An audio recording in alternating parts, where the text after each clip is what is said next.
Okay, now we're on our news and views from Asia. And the first, I think, significant item over the past week is the visit of Premier Li Keqiang to the Americas, Canada, and the United States at the UN. And our heading is not yet there, but this is about the speech of Li Keqiang at the United Nations, where he expressed, saying this, quote to quote, "With a spirit of openness and inclusiveness, China has proposed the construction of a human community of common destiny. It is defining a vision for the world, while stressing the priority of seeking mutual understanding, common interests over differences, and misunderstanding. And in developing relations with countries with different political systems. It's advocating acceptance of each other as is, without demanding one country conform to the values and standards of another country, and building, I think, most important, a common destiny." I think that's expressed in the One Belt, One Road, and many initiatives of China. And unfortunately, we have been lived through several decades of so-called Pax Americana that seems to have failed in bringing peace and prosperity to the world. That's what I wanted you to give a reaction to. That there's an image there of Li Keqiang visiting Canada and Trudeau. And one of the significant happenings there is that Canada finally joined the Asian Infrastructure Investment Bank led by China. And Canada is the last among the allies of the U.S. to join the AIIB, leaving only Japan behind. If you will recall, Mr. Ambassador, the first one to join the AIIB from among the allies of the Americans was Britain, which was a great consternation to U.S. Policy leaders. So that's what I wanted to bring to you for some reaction. The statement, opening statement, which was about the speech of Premier Li Keqiang, you can see the direction of China, as you said. And I would say that everything he said there, describing the direction of a major power, a growing country, a rising state, is motherhood statement, you know. I mean, as you rise as a state, you tend, of course, to spread your wings. But what I would like to say, and this is not a matter of shall we say, prejudice or what against other. What I heard is how the way he said China would accomplish this. For example, if we compare it, this is not to compare in a bad way between America and China, because as I said just now, both are taking the common path of a rising power. But when the United States says it is promoting democracy and rule of law in the world, is that really bad? By itself, it is not. Democracy and rule of law are motherhood, shall we say, directions. The problem with the U.S. direction is if you impose it, like, for example, regime change, you know, and to the extent of killing leaders like Gaddafi and Saddam Hussein, you know. And now that was probably, since the U.S. has just become a world power experimental in the United States, using military power to enforce a world rule of law and democracy. But what's happening in the Middle East now? That's the question. That's right. Now, if you take this direction, which is very benignly described by Premier Li, I think that's for the, not only the, I don't care how it works out outside our region, but especially in our region, which already has a foundation, cultural and historical foundation, along the direction, in fact, that Premier Li has mentioned, coexistence and, you know, no use of force. I think we should be looking at that more carefully. Thank you. Well, what about the joining, final entry of Canada to the AIIB? What does this mean? With Japan being left behind and the U.S.? You have any reaction to that? I would interpret that Japan could not avoid the political trap, you know. But Canada and the U.S., since they're farther from China, would be looking at, I would imagine, the financial economic benefits there. Yes, yes. We're talking about an infrastructure investment bank. And just as, you know, we had the World Bank before, we have this initiative of China on an infrastructure investment bank. And it should bring benefits not only to the region, but even to capitalist countries, you know, Well, with technology and money to lend. Well, just to add to that, the Philippines should take advantage. So far, the AIIB has a $100 billion fund, and only 500 million has been allocated to 4 projects in various parts of the world. So there's a lot of funding that's still being waiting to be tapped. Yes. Okay, but it's good. The Philippines was one of the last, if not the last, to become a founding member on December 31st. You know, Ambassador Basilio, based in Beijing. Yes. I think she was the one who signed the confirmation, as you explained. Yes, that's right. Because we had earlier signified our intention to join, and it took so long for the last president, President Noynoy, to decide on it. Yes. Okay. Well, so that was an encouraging news from Prime Minister Li Keqiang from his speech in the UN.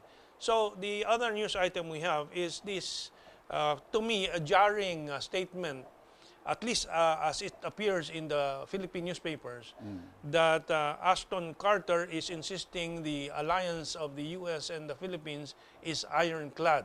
This is a direct affront, it seems to me, to the statements of President Duterte that he is pursuing an independent foreign policy. What is it diplomatic for the American Defense Secretary to state this in direct contradiction to what the Philippine president is saying?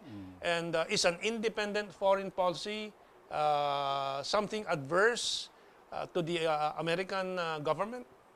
To my mind, the statement of Ashton Carter is not inconsistent with the independent foreign policy direction of President Duterte. I mean, we have our each or others' interests to serve.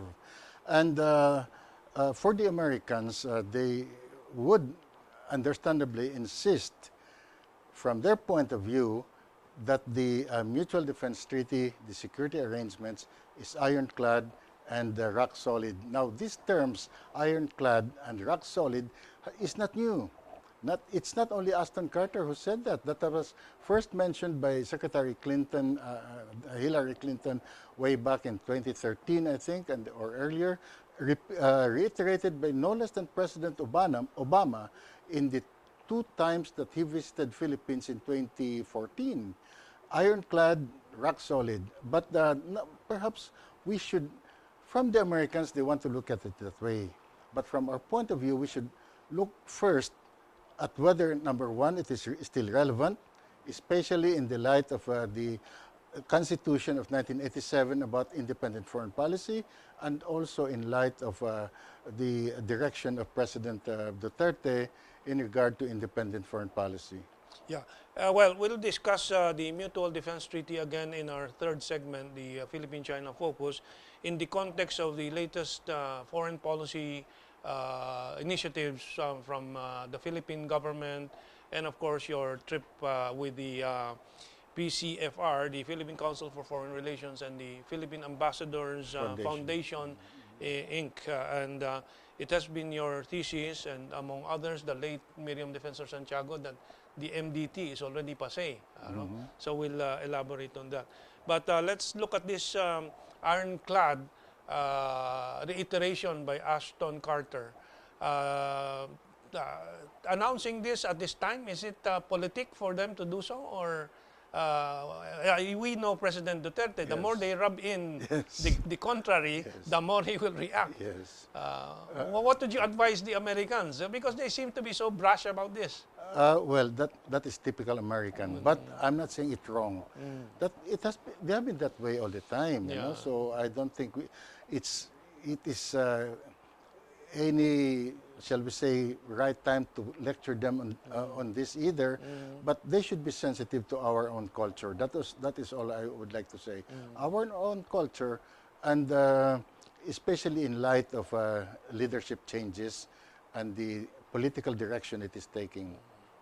Okay. What about this announcement of President Duterte that the military exercises or joint patrol, it is not very clear from news reports whether it's particularly only about joint patrols with the U.S. that will be ended, or it's the military exercises in general. But given the ambiguity, can you say something about this? Well, let me focus first on joint patrol, because don't forget the President Duterte also asked American military contingent in Mindanao to pull out. But on joint patrol in the South China Sea, there are nuances there. I mean, this is something I learned in the course of my career, of course. A softer one would have been coordinated patrols, but joint patrol. So those terms are important. Yes. Joint and coordinated. Yes. There's a difference as far as diplomacy is concerned. That's true. Yeah. But joint patrol is more aggressive. Now, joint patrol probably, or coordinated patrol, that is a policy call of the government administration, in place. But if you look at the coverage, joint patrol in the exclusive economic zone, which President Duterte has defined, that can be looked at differently by China, because exclusive economic zone, we have the right to patrol in terms of protection of the marine environment. Okay. But if you do joint patrol as a political, matter, security matter, the exclusive economic zone is technically high seas. That means if you undertake joint patrol in the exclusive economic zone for security reasons, that is a different thing than joint patrol or whatever patrol. I would prefer unilateral in the exclusive economic zone. Unilateral, you mean only the Philippines Only will the patrol? Philippines Yeah. in its exclusive economic zone, and that is for the purpose of protecting resources. Yeah. That's a different thing. Yeah. Well, I think that's important to highlight. Unilateral patrol would be much less controversial to the neighbors and the neighborhood. It's normal. It's yes. normal. But if you bring in a foreign, and not just foreign from the neighborhood, but really Outside the 12,000 region. miles away, Yes, extra-regional. Yes. that really implies a lot of things that the other countries in the region may have a right to react to. Exactly.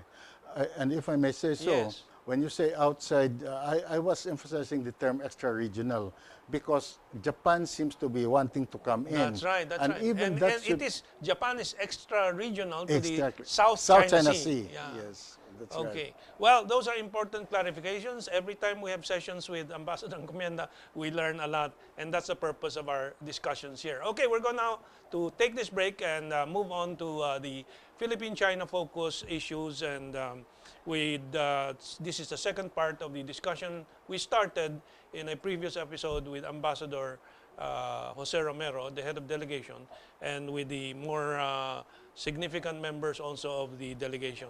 Okay, let's take this break.